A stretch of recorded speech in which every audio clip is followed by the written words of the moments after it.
मुझे ना नून लीग के एक बड़े सीनियर आदमी ने एक बात कही थी। ये बात कही थी 2025 में, मेरे से उसकी बात हो रही थी, मैं कुछ चीज़ें जानना चाहता था। तो वो बंदा काफ़ी बेहतर आदमी है और सीनियर रहनुमाओं में से एक है। तो मेरी उससे बात हो रही थी, उसने मुझे बड़ी ज़बरदस्त बात की। उसने कहा, इमरान साहब, हमारी जो पॉलिसी है ना, उसमें सबसे बड़ी कामयाबी ये है कि पीटीआई के लोगों में, इमरान खान में और फौज के अंदर एक ऐसी लड़ाई लगी रहे जिसकी कभी भी कोई नतीजे पे ना पहुंचे। वो यानी फौज को पीछे हटने का भी मौका ना मिले और इमरान खान साहब जो हैं वो भी इस लड़ाई को लड़ते रहें। तो उन्होंने कहा, जी हमारी कामयाबी इसमें है कि ये लड़ाई लगी रहे।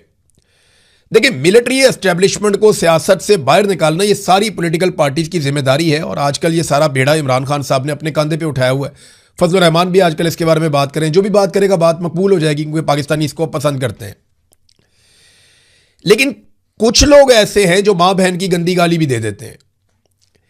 कुछ लोग ऐसे हैं जो मां बहन की गंदी गाली देने के अलावा बहुत ही गलीज जबान भी इस्तेमाल कर लेते हैं और ये हर पॉलिटिकल पार्टी के अंदर हैं। हर एक पॉलिटिकल पार्टी में आजकल नून लीग वाले जो हैं वो फौज को गंदी मां बहन की गालियां नहीं दे रहे या कोई इस किस्म का वो नहीं कर रहे, वो दूसरी तरफ दे रहे हैं। और कुछ जो है वो बाकी पॉलिटिकल पार्टीज के अंदर भी है। तो ये बड़े खुश होते हैं। पीएमएलएन ने मुझे कहा, जी कुछ लोग हमारा एसेट हैं और वो ऐसे हालात ही पैदा नहीं होने देते कि मिलिट्री एस्टेब्लिशमेंट इमरान खान से बात कर सके कि जनाब पाकिस्तान को आगे बढ़ाना है तो आप आ जाएं और आप जनाब कोई रास्ता निकालें। तो रास्ता इमरान खान ने पॉलिटिकल निकालना है कि भी तुम लोग बैरकों में वापस जाओ, हम मुल्क को चला लेंगे, पाकिस्तान को एक नए इलेक्शन की तरफ जाने दो। लेकिन आसिम मुनीर को एक बहाना चाहिए होता है हर दफा कि जनाब इनसे क्या बात करें, ये तो मां बहन की गालियां देते हैं। तो वो जो मां बहन की गालियां है ना, वो उनको बहुत सपोर्ट करती हैं। आसिम मुनीर को भी, नून लीग को भी और उनका जितना भी ग्रुप है उन्हें बहुत सपोर्ट करती हैं। वो बड़े खुश हैं।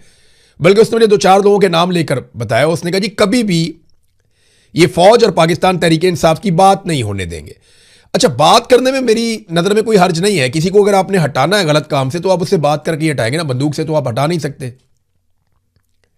यानी आप उसको यही कहेंगे ना, भाई हटो, ये तुम्हारा काम ही नहीं है करने वाला, तुम जाओ अपनी बैरकों में अपने काम पे जाओ, हमें हमारा काम करने दो।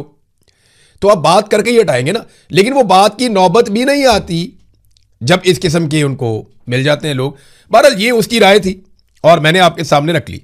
बात तो लॉजिकल लगती है।